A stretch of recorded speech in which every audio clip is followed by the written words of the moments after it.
Hello, everyone. Welcome to the next in our series of Changemaker interviews. Thanks for joining me. For those of you who don't know me, my name's Heidi Mavir. I'm the founder of EOTAS Matters. I work supporting parents and carers of neurodivergent children who need to do life differently. And in my work, I come across lots of interesting and marvellous people. And I wanted to take an opportunity to put some of them in front of you. So that's what this series is about. I'm bringing different individuals, self-care practitioners, professionals, business owners, amazing neurodivergent adults, and lots of intersections there to you to have chats. So if you're watching live, let me know that you're watching along live. There is a slight lag on Facebook, but let me know if you're watching live. And if you're watching on the replay, let me know when you're watching this from the future. Hello, Merry Christmas. So our guest today is the magnificent Liberty from Craft with Liberty, and we're going to have a little bit of chat about Liberty's kind of like passion for craft and like how that plays into thinking about taking good care of yourself and self-care and mental well-being and all that good stuff. So good afternoon, glorious one. How are you? I'm fine, thank you. Good. So let's do a little bit of a background, like who you are, what you do, where you're from, and why crafting. Give me a bit of a potted history of what's brought you here. So I'm Liberty. I grew up in Leicester, went to uni down there, and then moved up here to Leeds, Wakefield, and now live in Wakefield. I have crafted for as long as I can remember. I remember toddling into playgroup, and I would be the first person going to those, sticking the pasta tubes on, making the pasta necklaces, bringing them home, and jangling them in front of my mum really proudly while she gave me an applause. And I still do that now. I love crafting, and it has always formed part of my self-care. And I am not the best crafter. I love crafting. I love all types of crafts, and I find joy in it, but I'm not the best. And that is absolutely okay, which is why I'm trying to share this message. I particularly like crafting because you can fit it in with your day. I started, like I said, I've been doing it lifelong, but it really became apparent and a really kind of good anchor for my days after I gave birth and being as a new parent. I suffered with PTSD and postnatal depression. And actually just crafting for kind of 10, 20 minutes a day really anchored me. And finding a craft I could complete kind of within half an hour was just a sense of joy, whilst everything else may have been falling apart, or I felt like everything else was just feeling a little bit overwhelming. Actually having that joyful moment for myself and creating something was really lovely. I love that. When we were talking before, you were saying like that your passion for crafting comes from like, you know, craft is like your specialty. And I love that because I feel like, because I know that you're also ADHD, and I feel like as neurodivergent people, particularly if we have that element of perfectionism, we sometimes talk ourselves out of doing things because we know that we'll like obsess over something, and craft is a thing for sure. Like we've got lots of unfinished projects, and we kind of shame ourselves into it's not finished, it's not very good, it's not craft fair worthy. And your approach is none of that matters. Like it's crafting for crafting's sake. Yeah, absolutely. Like I think that because of, and I say the lots of things, but you know, you look at Instagram, you go to a craft fair, and everything just looks beautiful and pristine, like they should do, and they're lovely to see, and it's all eye fodder and sensory fodder. But actually, we should be crafting, and we should be making crafts because none of us are experts. But actually, the joy is in actually doing it.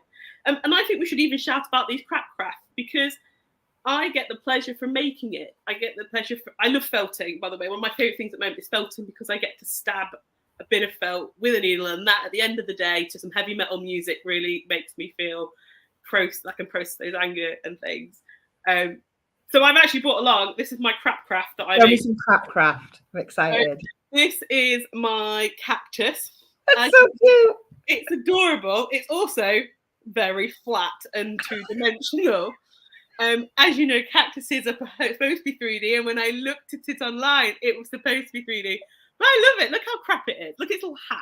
And then I love it. Sideways, and it's a bit like, you know, in cartoons where there's a steamroller and it rolls over like the Wile E. Coyote and he goes flat. That's how I feel this cactus.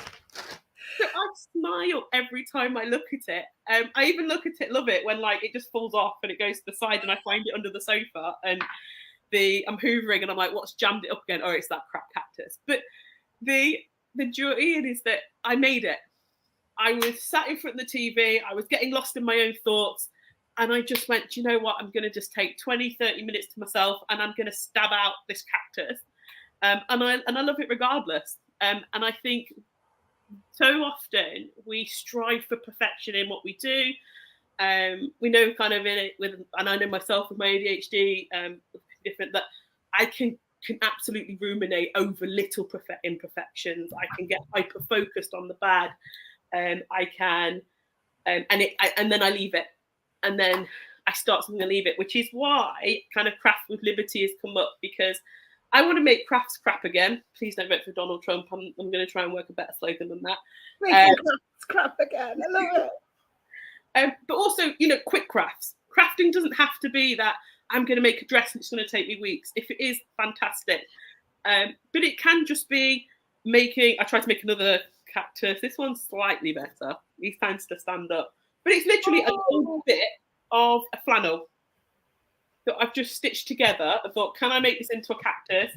I actually didn't buy the felt, but I then bought it its own special pot. You can see where I've tried to rip off the sticker.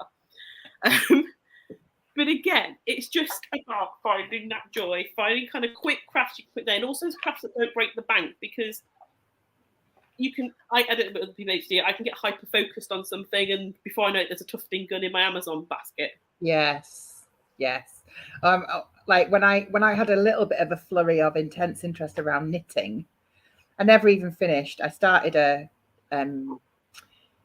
tea cozy, but I decided it needed to have a glitter. Like it was like a tea cozy that I put a pair of pants on, and then I decided it needed glittery nipple tassels. It was over ambitious. It never got finished, but I spent lots of money on very expensive glittery wool, and then was cross because I didn't finish it. So I like that whole, like, it's almost kind of like throwaway crafts, like going back to that joy that kids have of the sticking pasta on bits of paper, and you know, like the number of stuff that Theo brought home from school and nursery. Just like we had in my bedroom, beside my bed, when in my old room, there was like a little shelf, and it was called the shelf of shit, and it was where he would bring stuff home from school or nursery, and I'd just be like, that's shit, that's going on the shelf. Yes. When I can completely relate to it. When I first started knitting, you taught myself at uni. Again, I just needed something to do a little bit a day, and I made bunting. And I tried to do a triangle, and obviously triangles are supposed to look like that. Mine looked like thongs. And I made it for my mum's birthday. Some of them had holes in, so not only were they thongs, they were holy thongs.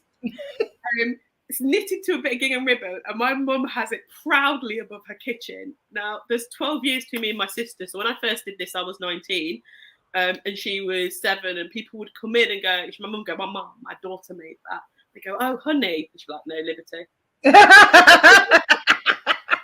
And it is still there in the kitchen, that holy thought. And again, with the knitting, but again, it's the fun you have with it, the joy of it. And like, I know we're being very flippant, but I think it's okay to mention that in your other life, you are a medical professional, and you have a personal and a professional interest in good mental health and good self-care, and that's where this comes in, right? Like it's like underpinned by, this is not just, I mean, like, it'd be valid for it just to be a fun thing to do, but can you talk a little bit about that? Absolutely. So my background's medical. I'm a GP, and I think there is a lot we need to do for good GP care and good mental health and well-being. I think medication is a small part of it, and a very valid part. Would absolutely seek anybody to go and get it if they needed it. But actually, there are other things that we can be stacking up. There are other bits. Mental health is complex. Humans are complex, and we're all wonderfully complex beings.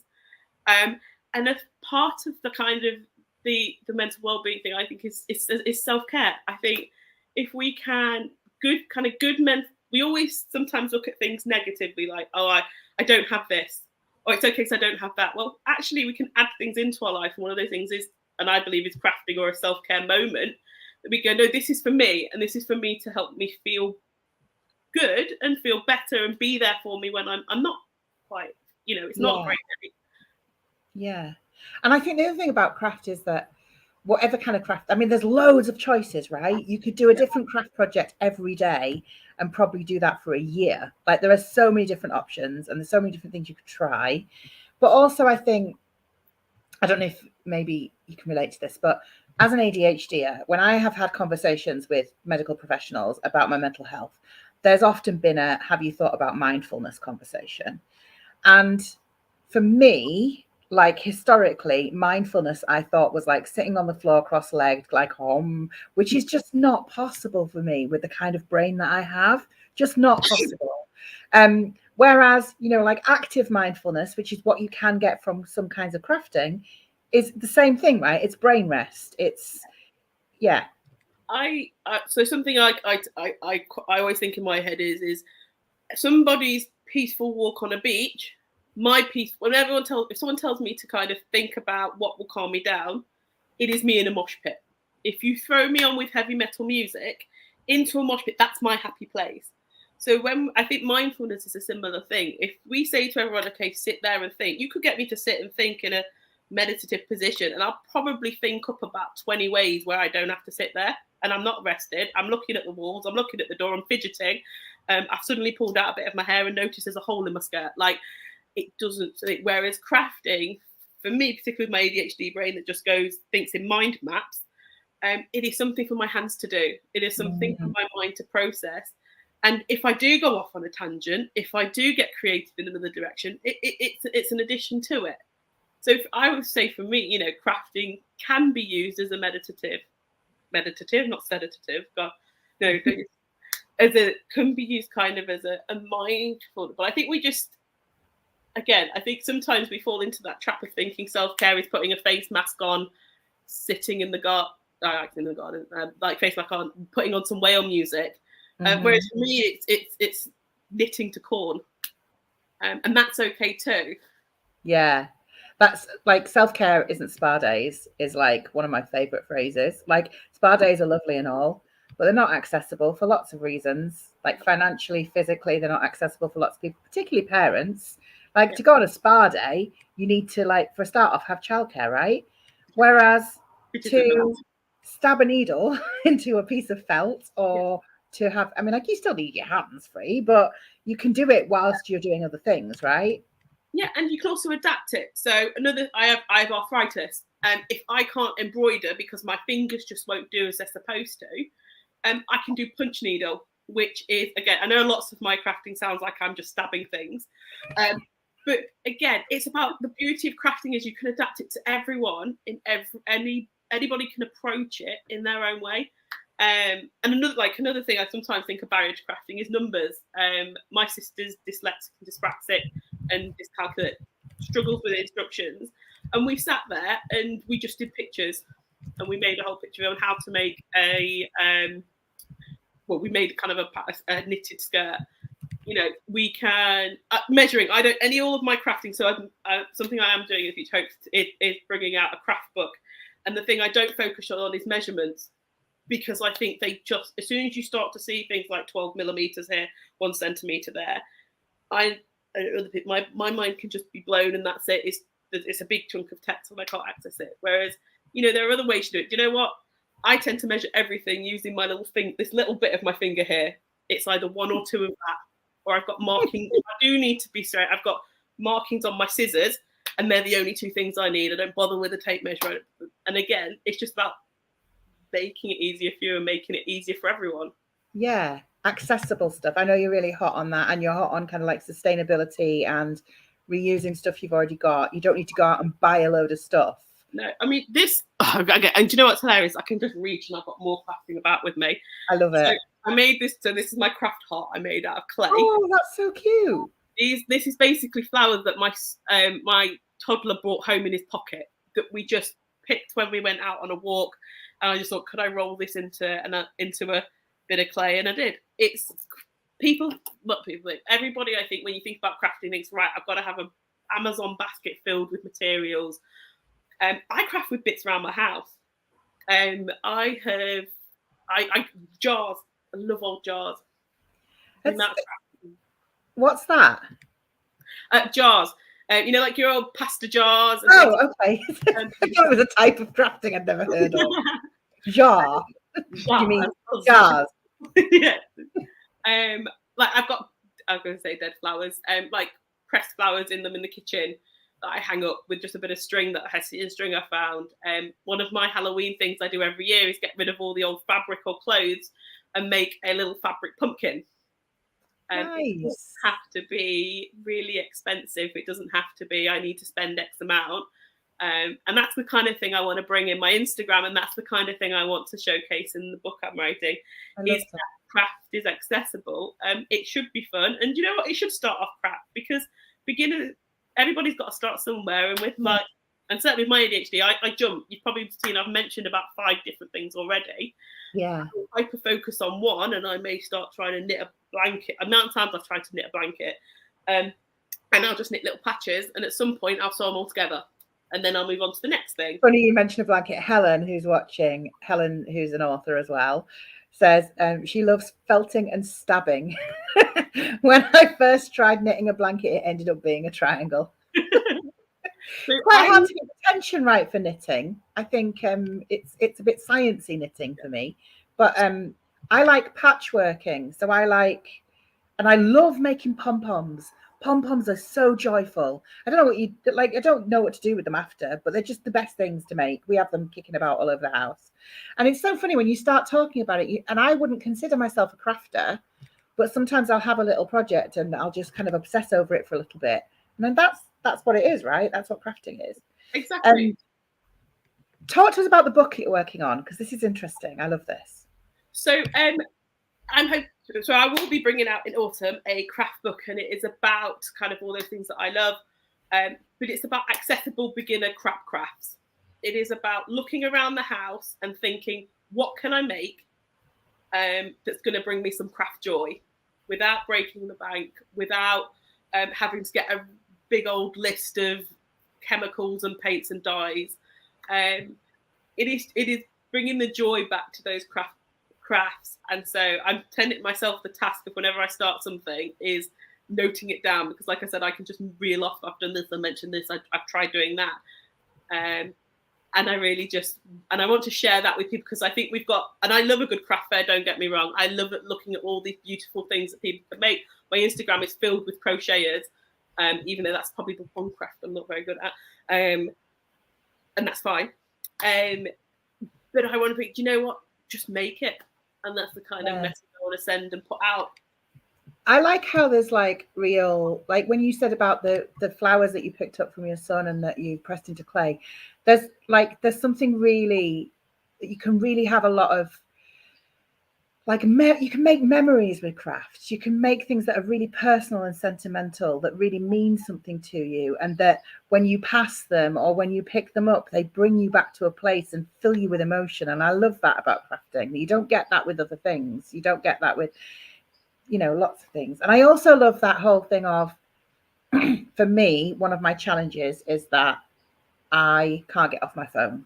I have a proper dopamine addiction to my telephone, for sure, my mobile. And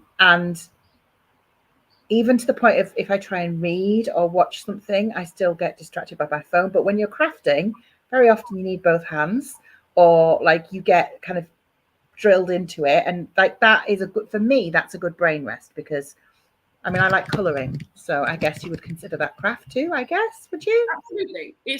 I think any activity you put yourself into and you get joy from it and you're making something is a craft. And I think you've hit the nail on the head, and it's why I like the term craft joy, because it shouldn't. I think sometimes we think it's got to be that picture perfect moment. And again, I'm now trying to find that stupid cactus I love. It's this. It's the colouring. It's the doing something that gave your brain just a little bit of rest to refresh and deal with all the other shit that's out there. Yeah. For that moment, you were. I'm not going to use the term quiet, but you were peaceful. Yeah. Yeah. Regulated, probably. Yeah. That's a great. Yeah. Yeah, I love that. So if people want to find you, they should come and find you on Instagram. That's where you hang out, right? Yes.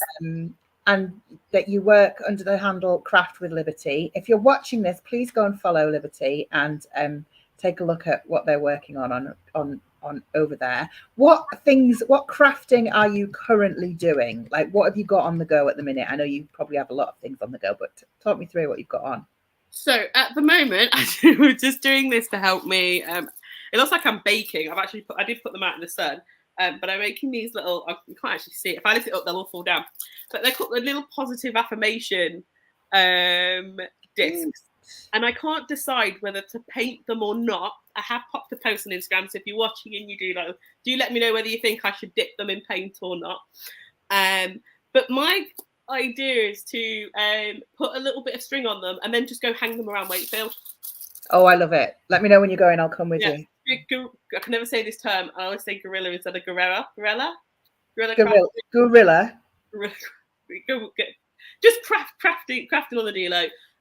The other thing I've done, if you ever walk around Club Centre, is on my commuting route, just to kind of make a bit of pop and to make it, again, just to bring joy to my days, I've painted stones. And they're just like, so if you ever see a pink stone or a green stone about Wakefield Town Centre, it's just because I've thrown it just again to just anchor me to the moment. I love that. So all these I know at the moment that probably sounds like I'm throwing out ideas and I'm just throwing out crafts, and that's because I've just started out. But yeah, do follow me on Instagram because you can just see these ideas grow. And if you like anything, or if you, again, have any ideas, or even just want to share the joy of crafting, do just give me a follow, because I think crafting is something that can make people smile. I agree. I love it. I love it. When I said to you, what do you want to get out of this today? You were like, I just want people to really step into the joy that is making and doing things. And I love that. I love it. And you've got a new follower. Helen's following you. So we will keep an eye out for news of the book as and when it happens. We will all come and pester you on Instagram and flood your inbox with pictures of our crap craft. Crap craft is like, I'm going to start putting these. You'll have seen that my cactus having a pride and place on that Instagram. But yeah, absolutely, flood new crap craft, because I think Instagram and the world needs more crap things, not people in craft. Absolutely agree. Thank you so much for being with us today. It was so lovely to catch up with you. I know we've not seen each other for a while, so that was lush. So please do go and find Liberty, Craft with Liberty, over on Instagram, and I will make sure that there's links here if you're watching on the replay. And thank you for joining me today. It was so lovely to see you. I'll see you all soon, everyone. Take care. Goodbye, everyone.